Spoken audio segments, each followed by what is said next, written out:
Subscribe कीजिए सेविसर academy को और प्रेस कीजिए bell icon for more updates. दोस्तों, आज का जो मैंने ज्ञान वार्तालाप के अंतर्गत मेरा वाक्य लिया हूँ, वो वाक्य ये है कि फंड का कुशल प्रबंधन सफल निवेशकों के सबसे महत्वपूर्ण गुणों में से एक है। यानी पैसे का जो कुशल प्रबंधन सफल निवेशकों के सबसे महत्वपूर्ण गुणों में से एक है। Managing the fund skilfully is one of the most important qualities of successful investors. हाँ दोस्तों, ये वाक्य और ये बात ऐसा है जो लाइफ लॉन्ग, जब से हम जीवन में कमाना शुरू करते हैं तब से एक ही बात सामने आ जाती है कि पैसा जो हम कमाते हैं उसको कैसे सही ढंग से सही रूप में खर्चा किया जाए या इन्वेस्ट किया जाए या कहाँ उसको कहीं सही रूप में रूप दिया जाए। तो इन बातों का एक बात विषय जो दिलो दिमाग में आकर एक प्रश्नवाचक चिन्ह बन जाता है कि पैसे को सही रूप में एक कुशल निवेशक जो होते हैं, कुशल पूर्वक या सफल निवेशक जो होते हैं, वो उसे बड़ी कुशलता के साथ एक सही ढंग से कहाँ कैसे इन्वेस्ट करना चाहिए, इन बातों का ध्यान और ज्ञान रखते हैं दोस्तों। तो आज आप ज्ञान वार्तालाप के अंतर्गत ये जानेंगे या ये सीखेंगे कि एज एन इन्वेस्टर, आप एक सफल इन्वेस्टर हैं तो आप पैसे को किस तरह से सही रूप से एक अनुशासित रूप से कैसे इन्वेस्ट करना चाहिए या कैसे इन कार्यों को रूप देना चाहिए जैसे हम कमाते हैं। तो पैसा देखिए दोस्तों, ये ऐसा एक संसार का, कहते हैं ना, पैसे का आविष्कार तो मनुष्य ने ही किया। अगर हम पहले के युग में जाते हैं तो बार्टर इकोनॉमी था। बार्टर के बाद जो चेंजेस आए उसमें तो आपने, अगर हम कॉमर्स में पढ़ते हैं तो ये सब बातों का जानकारी आए, इतिहास में हम इन बातों का ज्ञान और ध्यान तो आ ही जाता है। जैसे कि अगर हम हिस्ट्री में जाते हैं, इतिहास में जाते हैं, तो पहले क्या था कि बार्टर इकोनॉमी में मतलब वस्तु की जगह पर दूसरे वस्तुओं का लेन देन व्यवहार होता था, जबकि वो काफ़ी कठिनाइयों का, उसमें बहुत सारे दुर्गुणता थी, त्रुटियां थी, जिसके कारण धीरे धीरे ये प्रवेश हुआ कि कोई ऐसा चीज़ का चलन हो जो सही रूप में लेन देन व्यवहार बने, और उसी हिसाब से पैसे का, या हम कहेंगे कि करेंसी का, या जो हम करेंसी सिक्कों का भी, मतलब उस समय एक्सचेंज के रूप में शुरुआत हो गई। अब हम वो 1000 ईयर्स बैक जाएं या उससे पहले के बैक में जाएं तो वो सब बात और इतिहास की बात हो जाएगी। चलिए हम ये जानें या समझें कि जैसे जैसे हम जीवन में पैसा कमाते हैं या कमाई हमारी ज़्यादा बढ़ती है तो वैसे इच्छाएं बढ़ने लगती हैं और इच्छाओं के साथ साथ खर्चा भी बढ़ने लगता है। तो सबसे पहला ये आपको ध्यान में लेना है दोस्तों कि एक सफल निवेशक क्या करते हैं कि जैसे जैसे उनका इनकम बढ़ता है वो सबसे ज़्यादा ये ध्यान देते हैं कि खर्चों को कंट्रोल किया जाए। हाँ दोस्तों, जब आपके पास पैसे का फ्लो ज़्यादा हो तो उस समय आप में अनुशासन ज़्यादा आना चाहिए या होना चाहिए, तभी आप पैसे को सही रूप में या सही ढंग से खर्चा कर पाएंगे। पहला नियम तो यही कहता है कि जब भी पैसे का, इनकम के साधन बढ़ते हैं तो खर्चों का साधन भी उसी के साथ साथ बढ़ने लगता है। तो साधन खर्चों का बढ़ना वो गलत नहीं है दोस्तों, क्योंकि इच्छाएं हैं, बहुत सारे जीवन में इच्छाएं हैं, तो हर इंसान में एक अपनी इच्छा होती है, खर्चे का बात विषय आ ही जाता है। लेकिन उसी को हम अनुशासित रूप से, कि भाई हम अपनी जमा पूंजी से ही कोई चीज़ बना लें या खरीद लें जो हमारे एक निजी जीवन में आवश्यकताओं का परिपूर्ण रूप होता है, वो साधन हम कैसे पूरा करें, वो साधन हम बचत से पूरा करें, ऐसा मेरा कहना है।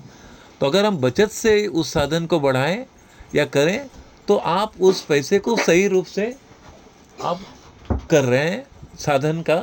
ये मैं कहूँगा कि जहाँ तक है आप इन्वेस्ट की बात आती है, अब जहाँ तक है दोस्तों, अब फंड को स्किलफुली कैसे यूज़ किया जाए, मैं इन बातों का भी ध्यान आपको लाने जा रहा हूँ।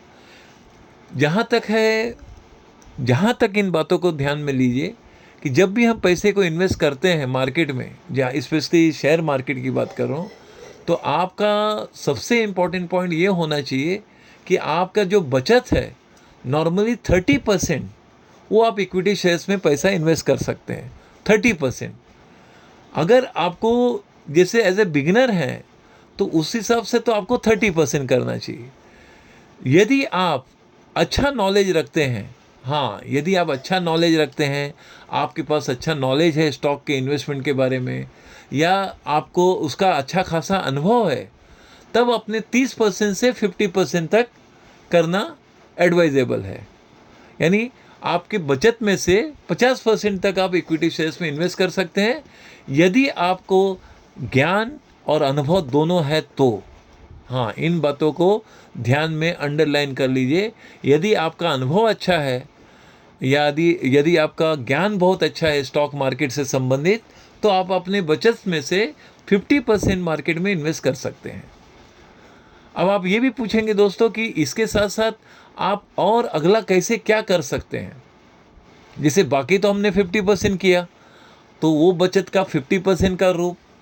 देखिए दोस्तों, इन्वेस्टमेंट में हमेशा कहा गया है कि डाइवर्सिफाइड किया जाए, तभी आप पैसे को स्किलफुली यूज़ कर रहे हैं। या इन्वेस्टमेंट को डाइवर्सिफाइड किस हिसाब से? भाई चलिए, आप एसआईपी में आप स्टॉक में इन्वेस्ट कर रहे हैं। जैसे हम सैलरीड क्लास पीपल हैं, तो हम कैसे इन्वेस्ट करें? हम एसआईपी फॉर्म में इन्वेस्ट करेंगे। हर महीने हमने 500 रुपया, 1000 रुपया या 2000 रुपया प्रति माह हम इन्वेस्ट करते जा रहे हैं। तो वो पैसा आपका, जो ऐसे मार्केट में आप इन्वेस्ट कर रहे हैं लेकिन नज़रिया लॉन्ग टर्म का रखकर, और आप तभी इन्वेस्ट करें जब मार्केट में करेक्शन है या क्रैशिंग मोमेंट है तब। इससे क्या होगा कि आप अपने पैसे को पॉजिटिव डायरेक्शन में ही देखेंगे आगे चलकर। अगर आप एनुअली चेक करते हैं, देखते हैं, उस हिसाब से कह रहा हूँ दोस्तों। तो मेरा आपसे पहले पॉइंट पे ये बोलना है कि जब भी आप पहले मार्केट में इन्वेस्ट करते हैं, तो पहले आपका अनुभव और ज्ञान पहले होना अनिवार्य है, और उसी के साथ साथ थोड़ा डाइवर्सिफाइड हर एरिया में पैसा इन्वेस्ट होना चाहिए, तभी आप उसको कुशल रूप में, सही रूप में इन्वेस्ट कर रहे हैं। हाँ, इसी के साथ साथ जैसे मैं कहूँगा, आप डाइवर्सिफाइड की बात आप पूछेंगे, तो मैं यही कहूँगा कि आपका कुछ पैसा, कुछ भाग म्यूचुअल फंड में जाना चाहिए, कुछ आपका जो रेगुलर आपका इनकम है उसमें से थोड़ा बहुत अपने मेडिकल एक्सपेंस को ध्यान में रखकर, मेडिकल जो हेल्थ इंश्योरेंस की बात आती है या लाइफ इंश्योरेंस की बात आती है, ये हम अपने निजी जीवन को फ्यूचर के लिए जो सिक्योर करने का विषय रखते हैं, इन बातों पर भी अपना ध्यान होना चाहिए। उसी के साथ साथ हमारा म्यूचुअल फंड में भी थोड़ा बहुत इन्वेस्टमेंट होना चाहिए। यदि आपको मार्केट से संबंधित ज्ञान नहीं है, स्टॉक मार्केट का ज्ञान बिल्कुल नहीं है, तो सबसे बेस्ट होता है कि भाई हम म्यूचुअल फंड में थोड़ा थोड़ा पैसा हम इन्वेस्ट करें। तो इस तरह से आपका जो जरिया है सही रूप में इन्वेस्ट करने का, वो माध्यम सही बनता है। तो इस हिसाब से आपको पहला पॉइंट तो मैंने जो इस तरह से कहा, और उसी के साथ साथ दोस्तों, जैसे जैसे आपका एनुअल इनकम बढ़ता है, वैसे वैसे प्रोविज़न आपको इमरजेंसी फंड का भी बढ़ाना चाहिए, क्योंकि इमरजेंसी फंड भी लाइफ में बहुत ज़रूरी है। वो भी एक भाग है। एक सफल निवेशक इन सभी का प्रोविज़न करना ही अनिवार्य है दोस्तों। जैसे हमने इमरजेंसी कुछ फंड ऐसा रखा है कि भाई कभी जाने अनजाने में कोई दुर्घटना, कोई बात विषय, भविष्य में कोई ऐसा संकट आ जाए, तो उसके लिए हमारे पास क्या साधन है? उसके लिए हमारे पास ये साधन है कि हमारे पास इमरजेंसी फंड भी है। तो इमरजेंसी फंड के लिए, हाँ, ये बात अलग है कि अब बोलेंगे सर इमरजेंसी फंड के लिए भी आप चाहें तो सेविंग में एक प्रोविज़न कर सकते हैं, या उसके साथ साथ अगर आप चाहें, अगर फंड एक्सेप्टेबल में अर्निंग है एक रूप में, तो आप 1 ग्राम 2 ग्राम आप गोल्ड भी खरीद सकते हैं प्रति माह। अगर आप 1 ग्राम भी प्रति माह, एक उदाहरण दे रहा हूँ दोस्तों, इस उदाहरण पर आपका विशेष ध्यान हो कि एक इमरजेंसी फंड वाली बात कर रहा हूँ मैं, 1 ग्राम का सिक्के वाली बात कर रहा हूँ। क्योंकि सिक्के, अगर आप 1 ग्राम का प्रति माह, जैसे हम 999 का गोल्ड खरीदते हैं, 999 का मतलब जो 24 कैरेट्स गोल्ड की बात कर रहा हूँ, आप 24 कैरेट गोल्ड जो 1 ग्राम के आते हैं कॉइन के रूप में, सिक्के के रूप में, आप चाहें तो उसे भी जमा करिए प्रति माह। वो भी एक पार्ट ऑफ आपका एक इन्वेस्टमेंट होगा। तो वो ऑर्नामेंट्स के अंतर्गत नहीं आता, क्योंकि ऑर्नामेंट्स में एक अलग अटैचमेंट होता है। तो इसलिए आप सिक्के अगर धीरे धीरे साल भर में भी अगर आपने 1 ग्राम भी कर लिया, तो साल भर में 12 ग्राम आपके पास सिक्का हो गया। अगर हम आज की तारीख में ये देखेंगे, पिछले साल अगर आपने 1 ग्राम भी सिक्का जमा किया, पिछले साल से अगर मैं ये कहूँ कि पिछले मई से लेके इस मई तक, यानी 2022 मई से लेकर 2023 के मई तक अगर आपके पास 1-1 ग्राम प्रति माह आपने सिक्का जमा किया है, सोने के सिक्के की बात कर रहा हूँ दोस्तों, तो वो भी आपका पार्ट ऑफ एक इमरजेंसी फंड में भाई। आज आप 12 ग्राम का अगर आज आपके पास सिक्का है तो आज उसका मार्केट वैल्यू तो आप देखिए 70,000 से ऊपर है। अगर आज की तारीख में आपके पास 999 यानी 24 कैरेट्स गोल्ड है, अगर 12 ग्राम का गोल्ड है तो उसका मार्केट वैल्यू देखिए दोस्तों। आज हम जस्ट देखते हैं कि आज 10 ग्राम्स गोल्ड का क्या भाव चल रहा है मार्केट में, 63,000 के आसपास पहुंच गया है। तो वही मेरा कहना है कि इमरजेंसी फंड के लिए भी इस तरह का प्रोविज़न किया जा सकता है और ये भी करना सही है। तो ये भी आपका पार्ट ऑफ एक सक्सेसफुल इन्वेस्टर इस तरह का भी प्रोविज़न वो रखते हैं और करते हैं, और एक अच्छी बात है। और 1-1 ग्राम का रखना या जमा करना हर तरफ से सही है, कोई गलत नहीं है उसमें। और जब भी आपको ऐसी आवश्यकता पड़े तो भाई चलो, कभी आवश्यकता अर्जेंसी आ गई, इमरजेंसी आ गई, तो भाई आप देखेंगे भाई 10 ग्राम का अभी सिक्का है तो आपको आज 60,000 के ऊपर आपको एक ही साथ आप तुरंत मिल जाएगा आपको। यानी मैंने एक अर्जेंसी इमरजेंसी के लिए जो प्रोविज़न करने वाली बात है दोस्तों, वो मैं अभी आपको बताया हूँ। और वो भी आपके ये ज्ञान वार्तालाप के अंतर्गत ये भी चीज़ होना चाहिए, क्योंकि ये वो चीज़ है दोस्तों कि आप तुरंत गए ज्वेलरी की दुकान में गए, तुरंत बेच के तुरंत कैश कर लिए, तो ये भी आपका इमरजेंसी फंड में ये भी आपके लिए एक जस्ट मैं कह सकता हूँ कि एक फ्रेंडली रूप है ये भी, जो आपको एक सही समय में मदद की ज़रूरत पड़े तो ये भी आपकी मदद कर सकता है, जो मैं आपको गोल्ड वाली बात भी किया। तो ये भी सब बातें हैं दोस्तों, ये इसके साथ साथ भी आपका ये प्रोविज़न होना चाहिए। हाँ, नो डाउट आप लॉन्ग टर्म के लिए अच्छे quality stock, blue chip company या जो हम कहते हैं ग्रोथ ओरिएंटेड कंपनी, इस तरह के शेयर्स को आप जमा करते जाएंगे लॉन्ग टर्म में, तो एक समय के बाद आप स्वयं देखेंगे कि आपका जो बेसिक इन्वेस्टमेंट 50-60 हज़ार था वो कहाँ से कहाँ पहुँच गया। लेकिन वो नज़रिया रखने के लिए वो आप में वो पेशेंस होना बहुत ज़रूरी है दोस्तों। और एक सफल निवेशक के पास सबसे बड़ा गुण, जो सबसे बड़ा मैं कहूँगा बेस्ट ऑफ द बेस्ट जो कह सकता हूँ, सबसे सही और सबसे अच्छा जो गुण होता है वो होता है धैर्य का। अगर आपके पास धैर्य है, पेशेंस है, तभी आप सफल निवेशक बनेंगे या हैं, ऐसा मैं ज़रूर कहूँगा आज की तारीख में। तो इन बातों का आप ध्यान रखिए। तो मैं इस बात को फिर से दोहराना चाहूँगा दोस्तों कि जैसे जैसे आपकी कमाई बढ़ती है वैसे वैसे आप में अनुशासन ज़्यादा बढ़ना चाहिए, और जो अति अनिवार्य है उस पर खर्चा होना चाहिए।